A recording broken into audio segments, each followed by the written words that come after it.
All right.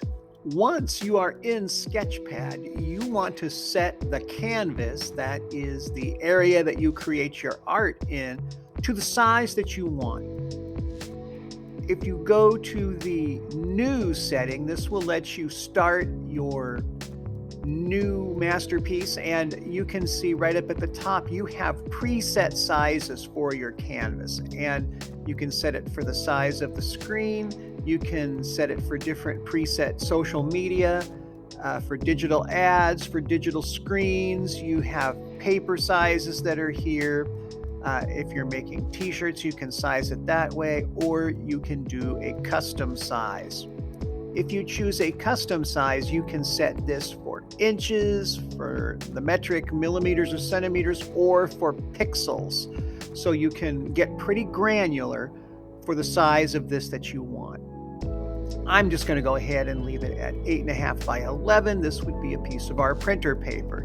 The other thing you can do is put different size backgrounds. For my tech classes, I often use transparent. This is going to let the actual 8.5 by 11 shape be like a see-through rectangle, and whatever background you then put this image onto, it will show through and only show your image.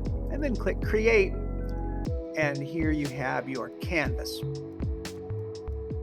I will show the art tools on a different video. What I want to talk about now is saving this so that either it can be used in classwork or as part of another project, or so the student can get back to it later. I said earlier in another video that Sketchpad remembers the device. So it's not collecting our student login data, which is good. But that means that if a student changes devices, they're going to borrow their brother's Chromebook. They had to turn their Chromebook in because something broke and they have a different one. They will not be able to see.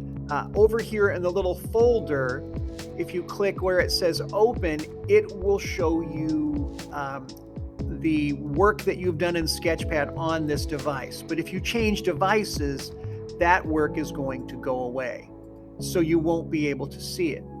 A way around this is for the students to export their art. Even if they're not finished, they click export and they can download a Sketchpad file.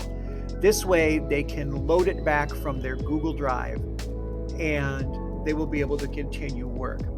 If they're done with their artwork, there's several different options here. A JPEG for like use on a website or something. A PNG is a little bit more of a high resolution image. I usually recommend this.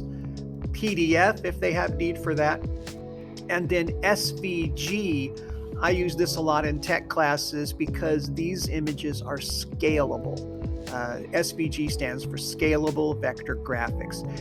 Those don't click and open like a PNG or a JPEG does, so they're not always appropriate.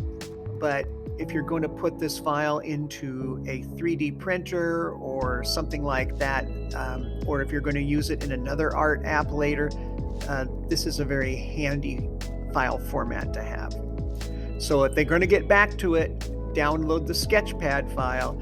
If they're done and they want something they can use to turn in or for another project, probably a PNG is going to be a higher resolution image for our students.